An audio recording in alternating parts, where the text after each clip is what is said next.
Hello students, this is a new video and we are coming with a very new topic today. In the previous class we have studied about the double fertilization and the significances of double fertilization. So now in this video we will study about the development of endosperm and development of embryo. So let's move forward students. So students हम लोग ने पिछले video में देखे थे that is P N का full form है primary endosperm nucleus form हुआ था। तो जब ट्रिप्लॉइड प्राइमरी एंडोस्पर्म न्यूक्लियस होता है वो रिपीटेडली डिवाइड होता है mitotically to form a nutritive tissue. एकदम ध्यान से सुनना, जो पेन प्रोड्यूस हुआ था डबल फर्टिलाइजेशन में वो माइटोटिकली डिवाइड होता है। और क्यों डिवाइड होता है? ताकि वो एक न्यूट्रिटिव टिश्यू को फॉर्म कर सके और इसी को बोलते हैं एंडोस्पर्म। क्या बोलते हैं? Endosperm. Then in post fertilization changes within the ovule, the embryo and the endosperm are seen to develop simultaneously. Post fertilization का जो पीरियड होता है, मतलब फर्टिलाइजेशन के बाद वाला पीरियड में चेंजेस आते हैं। किसमें? ओव्यूल में, एम्ब्रियो में, एंडोस्पर्म में, और वो साइमल्टेनियसली होते हैं, मतलब एक के बाद एक। अभी डबल फर्टिलाइजेशन में हम लोग ने ओव्यूल का चेंजेस देखे, अब हम लोग यहाँ पे एम्ब्रियो का और एंडोस्पर्म का चेंजेस देखेंगे आगे। एक के बाद एक का टर्म यूज़ करते हैं साइमल्टेनियसली। फिर जो अदर सेल होते हैं एम्ब्रियो सेक के आर डिसऑर्गेनाइज्ड सूनर और लेटर, वो अपने ऑर्गेनाइजेशन से हट जाते हैं और वहाँ पे फॉर्मेशन होता है ट्रिप्लॉइड एंडोस्पर्म न्यूक्लियस का, जो कि ट्रिगर करता है सेल डिवीज़न के लिए और उसके वजह से फॉर्मेशन होता है एंडोस्पर्म का। मैं वापस रिपीट करती हूँ, एकदम ध्यान से सुनना स्टूडेंट्स। देखो, पेन प्रोड्यूस हो गया, पेन में माइटोटिकल डिवीज़न होता है जिसके वजह से एक न्यूट्रिटिव टिश्यू फॉर्म होता है। वो न्यूट्रिटिव टिश्यू को हम लोग बोलते हैं एंडोस्पर्म। फिर पोस्ट फर्टिलाइजेशन में क्या होता है? पोस्ट फर्टिलाइजेशन मतलब फर्टिलाइजेशन के बाद वाले स्टेज में जो ओव्यूल, एम्ब्रियो एंड एंडोस्पर्म, इन सब में चेंजेस आता है साइमल्टेनियसली। एंड देन जो एम्ब्रियो सेक के सेल्स होते हैं वो डिसऑर्गेनाइज होते हैं। फिर उसके बाद जो फॉर्मेशन होता है ट्रिप्लॉइड एंडोस्पर्म न्यूक्लियस का, ये हेल्प करता है सेल डिवीज़न में। मतलब ये ट्रिप्लॉइड एंडोस्पर्म न्यूक्लियस की वजह से, ये ही पेन के वजह से ही सेल डिवीज़न हो रहा है और इसी को ही वजह से एंडोस्पर्म का फॉर्मेशन हो रहा है। पेन के वजह से सेल डिवीज़न हो रहा है, ओके, और सेल डिवीज़न की वजह से एंडोस्पर्म फॉर्म हो रहा है। Clear students? कि एंडोस्पर्म कैसे फॉर्म हुआ? Now erase this. Now coming to the next slide. यहाँ पे स्टूडेंट्स हम लोग ने 3 टाइप्स देखे, nuclear type, cellular type, helobial type. अभी अपन एक एक टाइप को डीपली एक्सप्लेन करेंगे, तब आप लोग को समझ आएगा। So coming to the next slide, यहाँ पे देखो, अभी आपको समझ आएगा कि ये जो था, ये था सिंगल न्यूक्लियस था। इसको ऊपर वाले को बोलते हैं जाइगोट या ऊस्पोर बोल दो। फिर नेक्स्ट में क्या होता है, बीच में एक न्यूक्लियर की बात कर रहे हैं हम लोग, ठीक है, न्यूक्लियर टाइप की बात कर रहे हैं। फिर बीच में एक वैक्यूल होता है और जो जाइगोट होता है उसमें माइटोटिक डिवीजन हो रहा है और बीच में वो एंडोस्पर्म फॉर्म हो रहे हैं, उनमें भी डिवीजन हो रहा है। फिर उसके बाद लास्ट स्टेप में एंडोस्पर्म बन रहा है। इधर एंडोस्पर्म बन गया, इधर एंडोस्पर्म ऊपर दिखाई दे रहा है, वो बन गया। न्यूक्लियर में बस इतना ही है। फिर जब हम लोग सेलुलर में आए तो फिर एक ऊस्पोर था, ऊस्पोर में एक प्लेन फॉर्म हो रहा है ना यहाँ पे, तो ये प्लेन फॉर्म हो रहा है और यहाँ पे तो डिवीजन हो रहा है। उसके बाद एम्ब्रियो का क्लस्टर हो रहा है और फिर एंडोस्पर्म बन गया। फिर थर्ड में जब हम हेलोबियल में आए तो हेलोबियल में न्यूक्लियर और सेलुलर दोनों के कैरेक्टरिस्टिक्स मिला के हेलोबियल बनेगा, उसको बोलते हैं हेलोबियल, जो उसके अंदर न्यूक्लियर और सेलुलर दोनों के कैरेक्टरिस्टिक्स हो। फिर हेलोबियल में ये ऊस्पोर है और फिर ये डिवाइड होता है और देखो पहले तो वो जाइगोट जो न्यूक्लियर में था वैसा था, उसके बाद जो एम्ब्रियो में सेलुलर में जो एम्ब्रियो था उसके बाद वो वैसा बन जा रहा है। तो अभी आई नो आप लोगों को डीपली नहीं समझा, अभी हम लोग आगे जाके उसको डीपली पढ़ेंगे एक एक टाइप को, तब आपको अच्छे से समझ आएगा। तो एकदम ध्यान से सुनना स्टूडेंट्स। ये है अब न्यूक्लियर का टाइप, यहाँ पे एकदम अच्छे से ध्यान से हर एक पॉइंट सुनो। It is the most common type found in 161 angiospermic families. ये 161 एंजियोस्पर्मिक मतलब फ्लावरिंग फैमिलीज़ में कौन सा टाइप हो रहा है, न्यूक्लियर टाइप हो रहा है। फिर जो पेन है, जो प्राइमरी एंडोस्पर्मिक न्यूक्लियस है, वो रिपीटेडली डिवाइड हो रहा है mitotically without wall formation to produce large number of free nuclei. मतलब इसके अंदर क्या इम्पोर्टेंट है कि पेन जो है वो रिपीटेडली माइटोटिकली डिवाइड हो रहा है और सबसे important without wall formation to produce large number of free nuclei. Without wall formation is very important क्योंकि ये क्वेश्चन MCQs में पूछेगा। फिर the next is big central vacuole, मतलब जो बीच में एक सेंट्रल सा वैक्यूल है, एक खड्डा है, एक स्पेस है जो कि सेंटर में होती है और ये सेंटर की स्पेस जो सेल को पुश करेगी उसके न्यूक्लियस को पेरिफेरी मतलब एंड पे लाने के लिए। जैसे अब ये इसमें देखो, ये इधर बीच में वैक्यूल है और ये वैक्यूल के वजह से इसका जो न्यूक्लियस है, इसका जाइगोट जो है वो पेरिफेरी में रह रहा है, वो एंड में रह रहा है। अंडरस्टैंड? सो नाउ इतना थर्ड पॉइंट समझा। फिर later walls develop between the nuclei. फिर उसके बाद क्या होता है कि बाद में ये स्टेप होता है कि बीच में वॉल डेवलप हो जाते हैं, किधर, न्यूक्लियस के बीच में, न्यूक्लियाई के बीच में वॉल डेवलप होते हैं। फिर हेंस मल्टीसेलर एंडोस्पर्म अब जाके फॉर्म हुआ। पर in several cases cell wall formation remains incomplete, कि किसी किसी में सेल वॉल का ये जो बाद वाला स्टेप है कि सेल वॉल फॉर्मेशन हो, ये किसी किसी में इनकम्प्लीट रहता है, जैसे कि wheat, sunflower and coconut. So clear with the nuclear type students? Shall I explain you again? एक बार मैं वो करती हूँ, रिवीजन करती हूँ, तो आप लोगों को अच्छे से समझ में आएगा कि it is the most common type होता है जो फाउंड होता है 161 एंजियोस्पर्मिक फैमिलीज़ में। नंबर बहुत इंपॉर्टेंट है, नंबर याद रखना। जब उन लोगों ने इतना काउंट करके अब हमें टेक्स्ट बुक में डाले तो हमसे भी वो लोग फिर नंबर पूछेंगे। So you have to remember 161। फिर पेन जो है वो रिपीटेडली माइटोटिकली डिवाइड होता है, जिसके वजह से वॉल फॉर्मेशन नहीं होती और वो फ्री न्यूक्लियाई पैदा करता है। फिर बिग सेंट्रल वैक्यूल होता है जो कि अपीयर होता है इन द सेंटर और वो सेल को पुश करता है न्यूक्लियाई को कि वो पेरिफेरी में रहे। फिर लेटर ये बाद में ये स्टेप होता है कि वॉल डेवलप हो जाते हैं between the nuclei, hence multicellular endosperm form हो जाता है।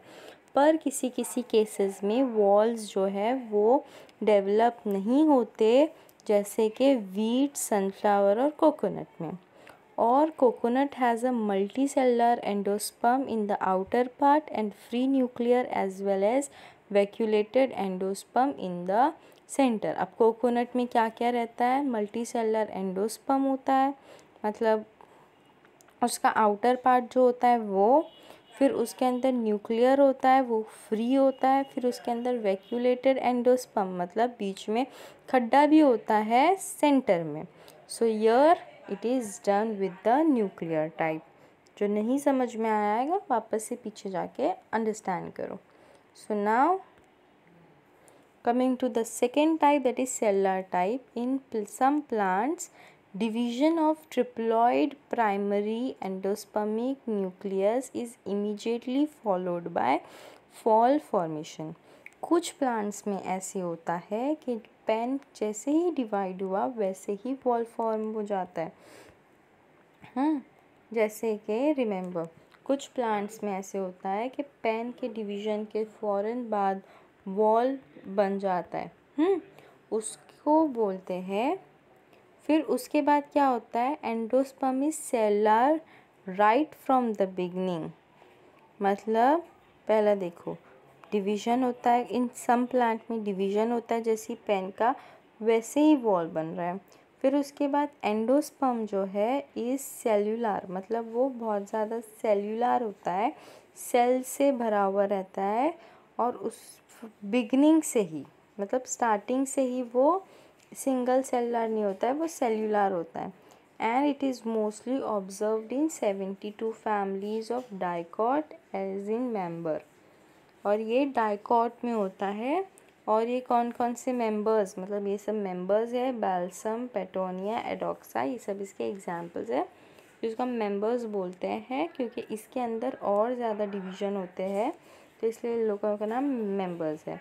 सो सेलुलर में क्या होता है? वॉल होता है, डिवीज़न होते साथ, पेन का डिवीज़न होते साथ वॉल बन रहा है। और जो एंडोस्पर्म है वो सेल्यूलर रहता है बिगनिंग से ही, और ये 72 फैमिलीज़ में होता है। I hope I am clear with the cellular type. अब थर्ड टाइप पढ़ते हैं, वो है हेलोबियल टाइप। हेलोबियल टाइप इसमें इम्पॉर्टेंट है, थोड़ा सा ट्रिकी भी है, ध्यान से सुनना। It occurs in the order helobiales of monocotyledon. इसका मतलब कि ये मोनोकोटिलीडॉन के में अकर होती है। फिर उसके बाद मतलब सिंगल कोटिलीडॉन वाले प्लांट्स में होता है। फिर in this case first division of primary endosperm nucleus is followed by transverse wall. मतलब पेन का डिवीज़न होते ही वॉल फॉर्म हो जाता है। वो वॉल कैसे रहती है? ट्रांसवर्स रहती है, which divide the cell unequally, और सेल को अनइक्वल तरीके से डिवाइड करती है। और जो स्मॉलर सेल होता है उसको बोलते हैं चलाजा सेल, और जो लार्जर सेल होता है वो है micropylar cell. So I repeat कि ये जो हेलोबियल टाइप है उसमें एक स्मॉलर सेल है, मैं मार्क करती हूँ तो समझ आएगा आप लोग को। अच्छे से देखो, स्मॉलर सेल है जिसको चलाजा सेल बोलते हैं। फिर एक लार्ज सेल है जिसको माइक्रोपाइलर सेल बोलते हैं। फिर जो न्यूक्लियाई है इन ईच सेल, हर सेल का जो न्यूक्लियाई है वो डिवाइड होता है बाय फ्री न्यूक्लियर डिवीजन। फिर उसके बाद वॉल डेवलप हो रही है between nuclei in micropylar chamber, and it is intermediate between cellular and nuclear type endosperm. Intermediate मतलब कि सेलुलर और न्यूक्लियर टाइप के बीच में होता है, मतलब दोनों की क्वालिटीज़ कंटेन करता है और बीच में होता है। तो मैं वापस एक बार रिपीट करती हूँ। पहला तो ये मोनोकोटिलीडॉन में होता है। उसके बाद जैसे ही पेन का फॉर्मेशन हुआ तो first division of PEN is followed by a transverse wall which divide the cell unequally. फिर जो smaller cell is called as chalaza cell, और जो सेल बड़े रह गए उसको बोलते हैं माइक्रोपाइलर सेल। फिर जो न्यूक्लिया है, in each cell divide by free nuclear division, and उसके बाद वॉल डेवलप हो रही है, और कहाँ हो रही है? Between nuclei in micropylar chamber. Then it is intermediate between, intermediate मतलब बीच में, between cellular and nuclear type endosperm, और इसका एग्जाम्पल है एस्फोडिलस। ना यहाँ पे हमारा डेवलपमेंट ऑफ एंडोस्पर्म कंप्लीट होता है। नेक्स्ट टॉपिक है डेवलपमेंट ऑफ एम्ब्रियो।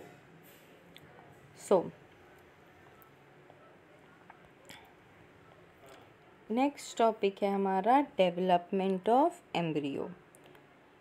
तो यहाँ पे जो प्रोसेस होता है development of zygote into an embryo, zygote का डेवलपमेंट एम्ब्रियो में करने को बोलते हैं एम्ब्रियोजेनेसिस। इतना तो समझ में आता है। जेनेसिस का मतलब क्या होता है? टू फॉर्म और टू डेवलप। एम्ब्रियो का मतलब तो एम्ब्रियो ही है, इसलिए उसका टर्म को क्या बोलते हैं? एम्ब्रियोजेनेसिस। मतलब process of development of zygote into embryo. Zygote को एम्ब्रियो में डालने को बोलते हैं एम्ब्रियोजेनेसिस। फिर उसके बाद जो एम्ब्रियो होता है वो डेवलप होता है at the micropylar end of embryo sac. Embryo sac है, एम्ब्रियोसेक का यहाँ पे कौन सा एंड है? माइक्रोपोलर। यहाँ पे कौन सा है? चलाजा। तो ये जो एम्ब्रियो है वो कहाँ डेवलप होता है? At the micropylar end of embryo sac. Then जो ग्रोथ होती है एम्ब्रियो की वो किसकी वजह से होती है? Only after certain amount of endosperm is formed. क्योंकि एंडोस्पर्म के वजह से न्यूट्रिशन प्रोवाइड हो रहा है। अब न्यूट्रिशन प्रोवाइड होगा तभी तो एम्ब्रियो फॉर्म होगा ना। किसी भी चीज़ के डेवलपमेंट के लिए न्यूट्रिशन चाहिए, तो एंडोस्पर्म से न्यूट्रिशन मिलेगा तभी ही एम्ब्रियो का डिवीजन स्टार्ट होगा, उसका डेवलपमेंट स्टार्ट होगा। सो ये जो लाइन है, ये जो सेंटेंस है, it is very important. The growth of embryo triggers only after certain amount of endosperm is formed.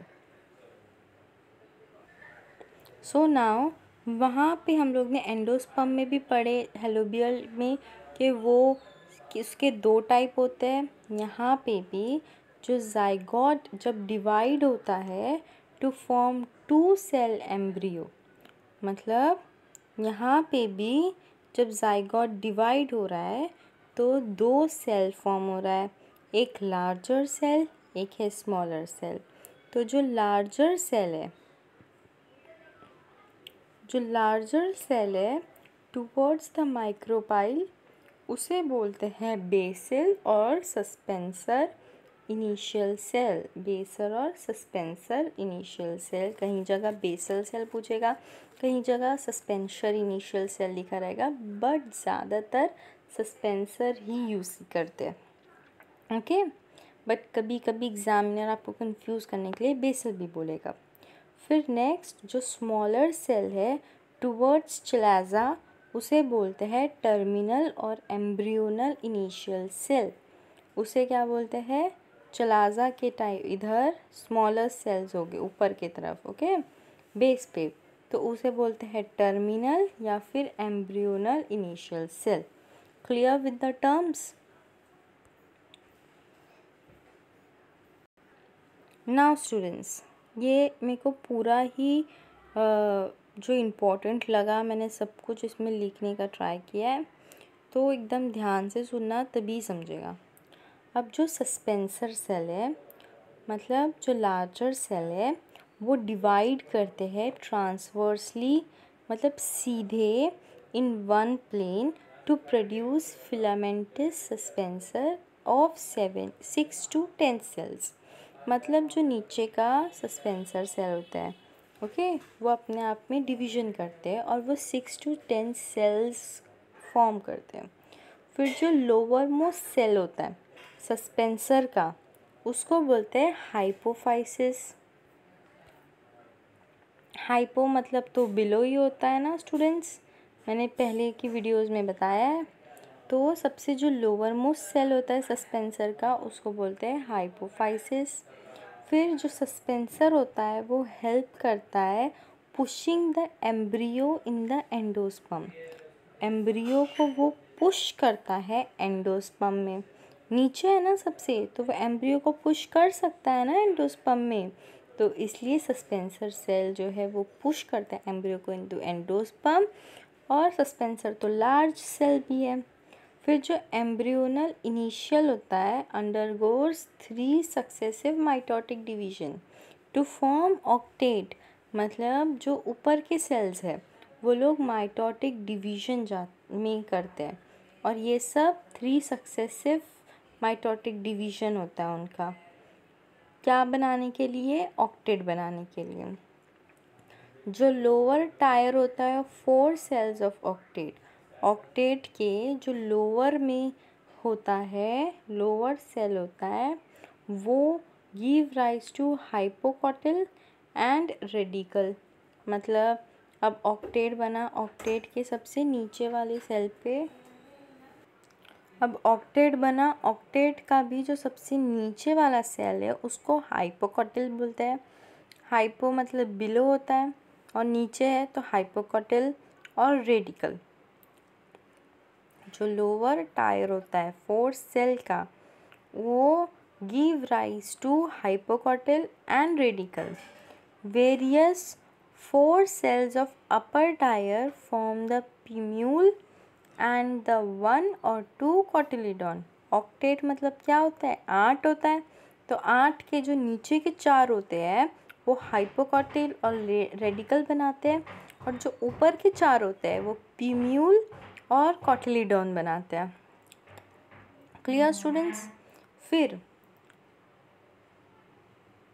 उसके बाद further enlargement of hypocotyl and cotyledon result in a curvature of embryo and it appears horseshoe shaped। उसके बाद जब इन लोगों का enlargement होगा, हाइपोकॉटिल और cotyledon जब बढ़ेंगे, जब वो enlarge करेंगे, तब एक कर्वेचर में ग्रो हो जाएंगे, और वो कर्वेचर किसका रहेगा, एम्ब्रियो का रहेगा, and it appears horse shoe shaped, वो लोग अपीयर हो गए। यहाँ पे इतना क्लियर हुआ स्टूडेंट्स। नाउ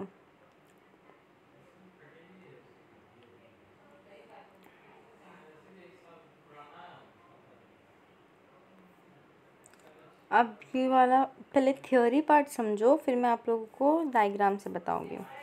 फिर जो एम्ब्रियो डेवलपमेंट होता है is similar in both dicot and monocot up to the octet stage. जब तक वो जो हमारा एम्ब्रियो है वो ऑक्टेट स्टेज तक नहीं जाता, तब तक और डाइकॉट और मोनोकॉट दोनों का डेवलपमेंट सेम रहेगा। फिर उसके बाद डिफरेंस अपीयर्स लेटर। कब हो रहा है डिफरेंस, बाद में हो रहा है। मोनोकॉट के एम्ब्रियो में single cotyledon occupies terminal position and plumule is lateral. मतलब जो सिंगल कॉटिलीडॉन होता है, पहले बात तो मोनोकॉट है तो सिंगल ही होगा, तो उसमें कॉटिलीडॉन टर्मिनल पोजीशन पे, मतलब एंड के पोजीशन पे नीचे है, और जो प्यूम्यूल है वो लैटरल रहेगा। ओके। और the single shield shaped cotyledon, अगर सिंगल शील्ड शेप का कॉटिलीडॉन है तो उसको बोलते हैं स्क्यूटेलम। फिर उसके बाद जो प्रोटेक्टिव शीट होती है प्यूम्यूल की, उसको बोलते हैं coleoptile and that of radical coleorhiza. फिर ये सब शीट बन गई, प्यूम्यूल की शीट बन गई, कॉटिलीडॉन की शीट बन गई, रेडिकल की शीट बन गई, और जब ऑक्टेट भी हो गया तब फाइनली क्या होता है, ovule transformed into the seed and ovary into the fruit. इतना समझा? ओव्यूल क्या होता है, सीड में चले जाता है और ओवरी से क्या होता है, फ्रूट बनता है। ये लाइन भी बहुत इम्पोर्टेंट है। ये यहाँ तक के पूरा थ्योरी कॉन्सेप्ट था, हर एक लाइन अच्छे से पढ़ना। तो अभी तक के हम लोग ने थ्योरी कंप्लीट किए। अब यहाँ पे ऊस्पोर है।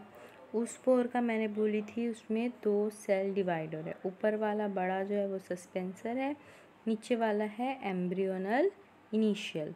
फिर उसके बाद उसमें माइटोटिकल डिवीजन हो रहा है, फिर उसके बाद ऑक्टेट फॉर्म हो रहा है। और सस्पेंसर ऊपर ही है। ये सब किस में हो रहा है, नीचे वाले सेल में, एम्ब्रियोनल इनिशियल में हो रहा है। फिर उसके बाद ये ऑक्टेट जब फॉर्म हुआ तो नीचे वाले जो 4 सेल होते हैं वो प्यूम्यूल और कोटिलीडॉन बनाए गए। और ऊपर वाले सेल जो है वो रेडिकल, देखो यहाँ पे नीचे वाले सेल प्यूम्यूल और कोटिलीडॉन बनाए। फिर उसके बाद प्यूम्यूल और कोटिलीडॉन हो गया और ऊपर क्या बना, हाइपोकोटाइल, रेडिकल और सस्पेंसर जैसा था वैसे ही है। और उसके बाद ये प्यूम्यूल इधर है, रेडिकल इधर है, कोटिलीडॉन इधर है, ये सब कंबाइन होके एक किडनी शेप्ड स्ट्रक्चर बनाते हैं। Remember I told you. उसके बाद जब ये स्ट्रक्चर फॉर्म हो जाता है, horse shoe shaped structure, not kidney shape, horse shoe shaped structure बनाते हैं। और उसके बाद जब ये फॉर्म हो जाता है तब ये फाइनली इस तरीके से दिखता है। ये रेडिकल है, ये रूट कैप है, क्लोरिजा है, ये एपिब्लास्ट है, ये शूट अपेक्स है, ये कोलेप्टाइल है, ये स्क्यूटेलम है। स्क्यूटेलम क्या है, single shield shape cotyledon is called as scutellum. और फिर कोलेप्टाइल क्या है, कोलेप्टाइल ये है, ये क्या है, ये किसका शील्ड है, प्यूम्यूल के शील्ड से बना है। और ये जो क्लोरिजा है, ये क्लोरिजा क्या है, it is also protective shield, but किसका, रेडिकल का। Now it's clear. अभी हम लोग यहाँ से नेक्स्ट पार्ट पे जाएंगे। यहाँ पे हमारा development of embryo and endosperm दोनों ही कंप्लीट होता है। Moving to the next part. अब जब एम्ब्रियो और एंडोस्पर्म बन गया, ओके स्टूडेंट्स, एम्ब्रियो और एंडोस्पर्म बन गया तो कौन सा आएगा, सीड आएगा। अब सीड का डेवलपमेंट कैसे हो रहा है, फ्रूट का डेवलपमेंट कैसे हो रहा है, ये हम लोग नेक्स्ट वीडियो में पढ़ेंगे। Thank you.